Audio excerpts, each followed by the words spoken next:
On va recommencer, we gaan er beginnen. Tout le monde est toujours là, ça me fait plaisir. Kijk, het tweede deel gaan we het hebben over 2 cases. On va aller directement dans le très concret avec 2 cases. Le premier case de IKEA Belgique et puis un case de Nookies. Ce sont aussi 2 entreprises qui ont participé au programme de Digital Wallonia for AI. Et après, on donnera la parole. Comment insérer, participer des projets, hoe deelnemen met eigen projecten in de retail. Krijgen we zelfs ook alle info over en dan zullen we eindigen. Bon, heel belangrijk, hè? IKEA Belgique.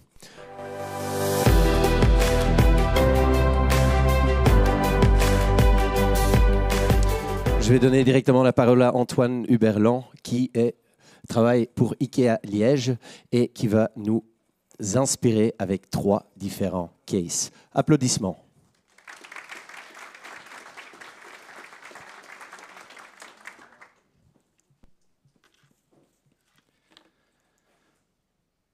Peut-être que l'image ici vous dit quelque chose. Et pourtant, ceci n'est pas une pub Ikea. Ça ressemble effectivement fâcheusement à notre bon vieux catalogue qu'on ne produit plus. C'est un internaute qui, grâce à une IA générative, a créé cette image sur base d'anciennes images du catalogue et en demandant, ce qu'on ne fait jamais, d'avoir un peu de désordre dans la chambre. Je ne vais pas vous parler de ce genre de cas d'IA aujourd'hui. ChatGPT, c'est une autre forme d'IA générative dont on vous a déjà parlé très rapidement aujourd'hui. Je vais vous parler de cas concrets qui sont utilisés tous les jours dans le business et qui, j'espère, vous inspireront sur ce qu'il est possible de faire comme retailer. Et avant de vous parler d'intelligence artificielle, je vais vous parler un petit peu d'IKEA et j'espère que vous comprendrez pourquoi. On est là pour améliorer le quotidien pour le plus grand nombre. Pourquoi je vous dis ça? C'est notre vision, parce que je pense que l'IA comme une fin en soi n'a aucun sens. Il faut partir de sa stratégie et se poser la question, à partir de la stratégie, qu'est-ce qu'on peut construire comme solution? La Belgique, je ne sais pas si c'est très connu de tout le monde, mais IKEA, c'est un système de franchise, et la Belgique fait partie du plus gros franchiseur au niveau mondial, qui est actif dans plus de 30 pays et qui s'appelle Inca. La stratégie d'Inca est de travailler sur 4 piliers et d'être meilleur, d'apporter du meilleur sur 4 piliers. Le premier, c'est de créer une meilleure vie à la maison. Une meilleure vie à la maison comment? En comprenant mieux les besoins de nos clients et en produisant des solutions, que ce soit des produits ou des services, qui soient abordables, accessibles et durables. Le deuxième pilier, c'est de créer des meilleures vies pour tous. Une meilleure vie pour nos collaborateurs, une meilleure vie pour nos partenaires, une meilleure vie pour nos clients, évidemment. Et ça, on le fait au quotidien en ayant une diversité qui représente celle du monde et en travaillant dans une inclusion qui devrait être celle qui a lieu dans le monde. Et entre autres, ici, vous verrez plus tard dans ma présentation, on travaille énormément sur l'expérience pas que de nos clients, mais aussi de nos collaborateurs. Le troisième pilier, c'est de travailler à une meilleure planète pour tous. Et là, on a l'ambition chez IKEA d'être circulaire et d'avoir un impact positif sur nos opérations au niveau du climat d'ici 2030. Et de nouveau, vous verrez comment est-ce que ça s'illustre au niveau de l'intelligence artificielle plus tard. Tout ça est en lien fort avec les objectifs de développement durable des Nations Unies, évidemment. Et le 4e pilier supporte ces 3 premiers piliers, puisqu'il s'agit de créer une meilleure entreprise. Et de nouveau, le franchisé dont je fais partie, Inca, appartient à une fondation, et donc 85% des bénéfices qu'on fait est réinjecté directement dans Inca, et les 15% restants va à la fondation IKEA, qui travaille avec, entre autres, le Haut Commissariat aux réfugiés, la Croix-Rouge, Médecins sans frontières, notamment dans les séismes qu'il y a eu récemment en Syrie et en Turquie, et pour aider les réfugiés de la guerre en Ukraine. Donc ça, c'est notre stratégie. Et maintenant, je vous rassure, je vais vous parler d'intelligence artificielle, et vous allez voir comment est-ce que les deux collaborent pour une bonne solution. Un peu plus terre à terre, bienvenue dans notre libre service, que j'espère que vous connaissez tous, on a un vrai challenge au niveau de l'inventaire chez Ikea. Il faut se rendre compte, à Liège par exemple, le magasin dont je suis le gérant, il y a plus de 7000 places de stockage dans le libre-service. Donc je ne vous parle même pas des places de vente, juste du stockage. Et aujourd'hui, ça nous prend presque 3 mois de faire une vérification à fond de nos places de stockage. Et on découvre environ 5% d'erreurs dans notre inventaire. Donc ça fait plus de 350-400 produits qui ne sont pas à la bonne place, qui ont été retirés mais pas, dont le système n'est pas informé, ou qui ont été mis là, mais dont le système n'a pas été informé non plus. Vous imaginez bien qu'un produit qui n'est pas où il se trouve, ça va demander à toute la machinerie de recommander ce produit-là, donc ça va nous faire des surstocks. Et en attendant, le client qui a besoin de ce produit-là ne l'aura pas, puisqu'on n'est pas capable de le retrouver. Donc c'est un gros problème pour nous. Et comment est-ce qu'on vérifie aujourd'hui aussi ? Aujourd'hui, il y a une partie de l'équipe logistique qui passe ses journées à aller vérifier ces places-là. Et donc, ils se placent dans les allées que vous voyez ici. Ils lèvent la tête. Ils ont, texto, ils m'ont dit encore hier, des torticolis à force de lever la tête. Et quand c'est trop haut, ils demandent à un cariste de venir descendre la palette. Ils regardent avec des jumelles. Enfin, c'est très, très archaïque encore la façon dont on travaille à ce niveau-là. Et donc, on a un vrai challenge. Imaginons maintenant qu'on puisse mieux servir nos clients avec une meilleure justesse des stocks. Et ça, c'est relativement facile à faire. Il suffit de mettre plus de personnes qui comptent les stocks et qui vérifient les stocks. Mais en même temps, en assurant une meilleure ergonomie pour nos collaborateurs. Et on a trouvé la solution.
Et donc, comme vous l'avez vu ici, on fait appel à des drones. Le pilote en Belgique, c'était à Gand, et à Liège, ce sera pour le mois prochain, ils commenceront à voler.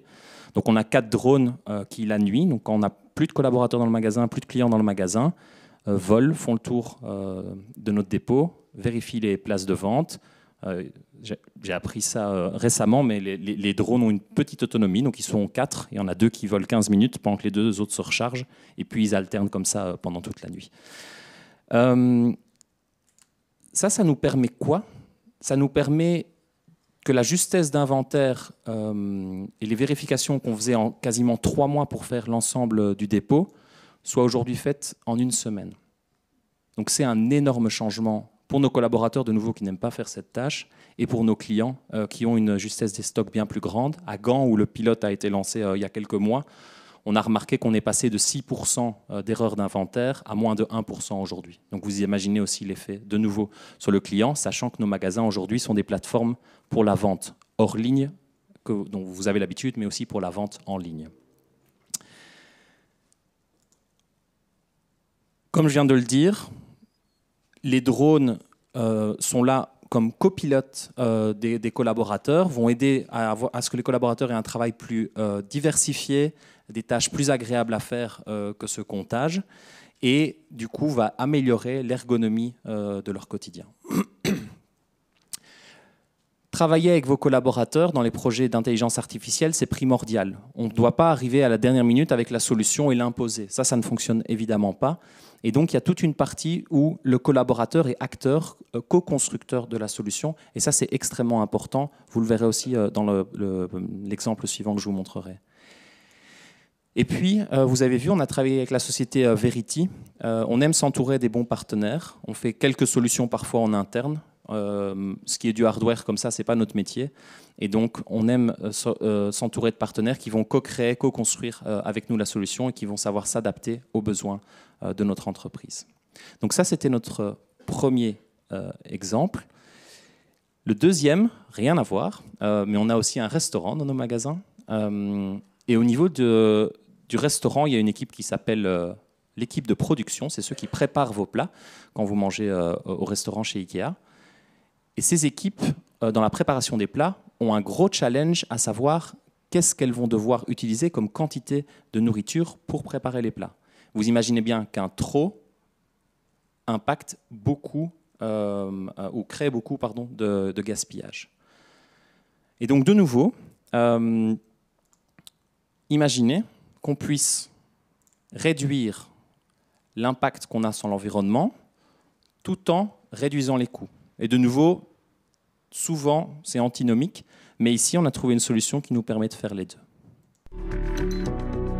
Winnovision is the realization of what we set out to do from the beginning. It's an intelligent camera that sits on top of where food's thrown away. Our technology is trained to identify what that food is, putting a cost to that food waste, and automatically giving that insight to the chef to help them cut food waste in half. With the Winnovision system, it is really easy to be conscious of how much waste you're producing. You put the waste in, it captures it on camera and it recognises it. It calculates it by weight and it gives you a value. The vision system is very accurate at recognizing different products. Whatever they may be, whether it's a meat product or a veggie product, it recognizes it really well, and that is exceptional. I'm really proud of the results that we've achieved in partnership with Winnow. Our team, our co-workers are responding really positively. It's saving them time, it's making it easier to measure, they can see the results, which also again provides pride and a sense of achievement. Et donc encore une fois, dans cette solution, ce n'est pas l'intelligence artificielle qui remplace le travail du collaborateur, elle permet au collaborateur de travailler mieux. Et donc ici, le collaborateur met les déchets dans la poubelle, le système lui propose ce qu'il y a dans la poubelle, donc ça fait gagner beaucoup de temps, d'efficacité et de justesse dans ce qui est rentré. Et grâce à ça, ensuite, le collaborateur peut décider les jours d'après, les semaines, les mois d'après, combien est-ce qu'il produit, pour quand. Et on a des résultats vraiment hyper impressionnants à ce niveau-là. On a dans les objectifs de développement durable des Nations Unies, en 2015, les Nations Unies ont dit qu'il faut diviser le gaspillage alimentaire par 2 d'ici 2030. Et nous, on y est arrivé en 5 ans chez Ikea. Pas que grâce à ça, ça a participé, la formation de nos collaborateurs, le fait de travailler par exemple avec Too Good To Go, c'est plein de petites solutions qui ont permis d'arriver à ce résultat. Et donc, on est bien en avance et on continue à travailler sur cette avance. Il faut se dire qu'en Belgique, ce résultat-là, de 2017 à 2022, c'est l'équivalent de 700 000 repas qui n'ont pas été jetés. Et puisqu'on parle parfois de boulettes quand on parle d'IKEA, c'est l'équivalent de plus de 5 millions de boulettes qu'on n'a pas jetées. L'équivalent, hein, ce n'est pas les boulettes qu'on n'a pas jetées. Mais... et si on parle, je vous parlais de la planète tout à l'heure, si on parle de la planète, c'est plus de 1200 tonnes de CO2 sur ces 5 années qui n'ont pas été rejetées dans l'atmosphère. Rien qu'en Belgique, au niveau global, pour Inca, c'est de nouveau 36 000 tonnes sur environ la même période qui n'ont pas été rejetées dans l'atmosphère grâce à cette solution. Et de nouveau, vous voyez très bien comment cette solution nous permet de faire mieux pour la planète et mieux pour notre entreprise en sauvant des coûts qui sont, dans ce cas-ci, tout à fait inutiles puisqu'il s'agit de jeter la nourriture. Encore une fois, les collaborateurs sont à bord. Ils sont utilisateurs de la solution. Si les collaborateurs ne prennent pas la solution, n'acceptent pas la solution, ne travaillent pas avec la solution, elle ne sert absolument à rien dans ce cas-ci. Et donc, ce processus d'onboarding, de co-création avec les collaborateurs est extrêmement important et je pense que vous l'avez vu dans la vidéo. Et encore une fois, s'entourer des bons partenaires est primordial. Winnow, l'entreprise que vous avez vue ici, c'est une entreprise dans laquelle Inca a fini par investir aussi. Et on co-crée vraiment, on travaille la solution avec eux. Et ils ont aujourd'hui des clients multiples qui ne sont pas que Ikea. mais ils nous ont beaucoup aidés et je pense qu'on les a aussi beaucoup aidés à grandir. C'est un vrai partenariat. En conclusion, j'espère que vous l'avez senti dans ma présentation, mais je répète, l'intelligence artificielle comme but en soi, ça ne sert à rien. Il faut vraiment que ce soit ancré dans votre stratégie et il faut vraiment que ça ait un sens. Donc posez-vous la question de partir de votre stratégie, de ce que vous voulez faire et de comment est-ce que l'intelligence artificielle peut faciliter, accélérer les choses.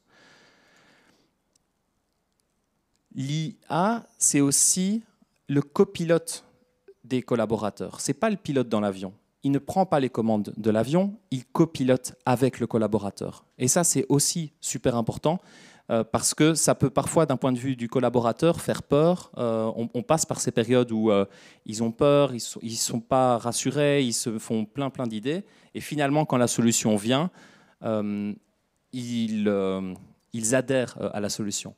Et donc, le change management est primordial quand vous avez un projet d'intelligence artificielle. Mon conseil, on me posait la question tout à l'heure, c'est de commencer le plus tôt possible à mettre vos collaborateurs à bord, dans les réflexions, dans la co-création. Le plus tard vous le faites, le plus difficile ça va être. S'ils comprennent les différentes étapes par lesquelles vous êtes passé pour créer cette solution, ça va être d'autant plus facile pour eux de l'adopter. Et puis, je vous en ai parlé à plusieurs reprises, entourez-vous des bons partenaires. Je pense qu'il est illusoire de tout faire en interne. Il y a des parties certainement que vous pourrez faire en interne en fonction de la taille de vos entreprises. Mais à un moment, ce n'est pas notre core business, nous retailers. Et donc, il faut savoir trouver les bons partenaires qui ont les bonnes solutions, les bons produits, les bons services qui vont vous permettre d'arriver de nouveau à répondre à votre stratégie qui est le premier point dont je vous ai parlé. Et avant de vous laisser, je voulais juste avec un petit teaser de ce qui arrivera bientôt en Belgique, qui est déjà déployé dans d'autres pays IKEA et qui comporte évidemment de l'intelligence artificielle.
Merci.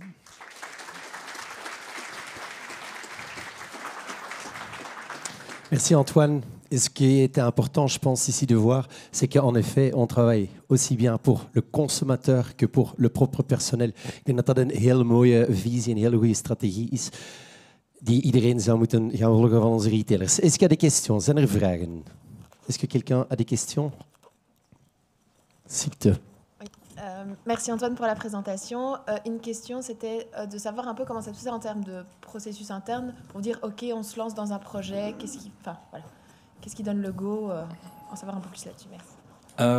Donc IKEA est une boîte avec un très fort esprit d'entrepreneuriat interne. Jusqu'à il y a un peu plus de 5 ans, je pense que j'aurais pu à Liège décider d'une app qui n'existait que à Liège, à lancer avec un partenaire que en Belgique et à Liège. Donc ça, c'est le côté super entrepreneurial, super cool. Après, ça cause d'autres problèmes. Vous imaginez bien, si chaque magasin dans le monde, il y a plus de 500, commence à faire pareil. Et donc, il y a quelques années, IKEA a commencé un petit peu resserrer les rangs sur le processus pour lancer des projets d'intelligence artificielle. Aujourd'hui, ça peut venir soit de global, donc l'organisation mondiale qui a des idées où il y a des gens qui travaillent là-dessus, soit des pays, soit des magasins. Et donc ça peut venir des 3 étages. Et quand on a un projet, il s'agit juste de défendre un business case et ensuite d'être mis dans la priorisation, on va dire, de ce qui peut être fait en Belgique. On a aujourd'hui 2 projets qui ont été démarrés depuis la Belgique au niveau digital. Un lié à l'intelligence artificielle, je vais peut-être parler que de celui-là. C'est à Asselt, c'est des robots qui prennent les palettes une fois qu'elles sont sorties des camions et qui les amènent en place de vente. Aujourd'hui, c'est une opération qui se fait pour certains collaborateurs sur machine et pour d'autres, dont moi, quand j'aide les dimanches par exemple, on doit tirer à la main des palettes d'une demi-tonne d'un point à l'autre du magasin. Donc c'est quand même agréable quand c'est fait par des machines et pas à la main. Donc voilà, j'espère que ça répond à la question. Mais donc le processus, c'est vraiment de travailler, de soumettre les idées, de défendre le fait que ça aura un apport, que ce soit de nouveau pour le bien-être des collaborateurs, pour l'aspect financier ou pour le bien-être du client ou pour la planète, ce que j'ai présenté tout à l'heure. Et alors, normalement, ça passe. Il y a pas mal d'initiatives en cours. Ok, thanks. Encore d'autres questions? Andere vragen? Geen vragen? Ok, merci. Applaudissements.